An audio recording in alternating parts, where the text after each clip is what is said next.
శ్రీశైలం మల్లన్న ఉండి ఆదాయం మొదటిసారిగా రికార్డు స్థాయిలో వచ్చింది. ఆలయంలోని ఉభయ దేవాలయాల ఉండి లెక్కింపు ఈవో శ్రీనివాసరావు ఆధ్వర్యంలో చంద్రావతి కళ్యాణ మండపంలో సీసీ కెమెరాల నడుమ నిర్వహించారు.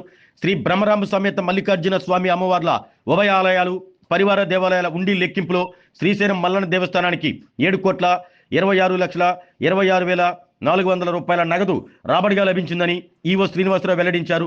ఈ ఆదాయాన్ని గత 33 రోజుల్లో గడిచిన కార్తీక మాసంలో భక్తులు ఉండీల ద్వారా సమర్పించారని ఈవో శ్రీనివాసరావు ఒక ప్రకటనలో తెలిపారు.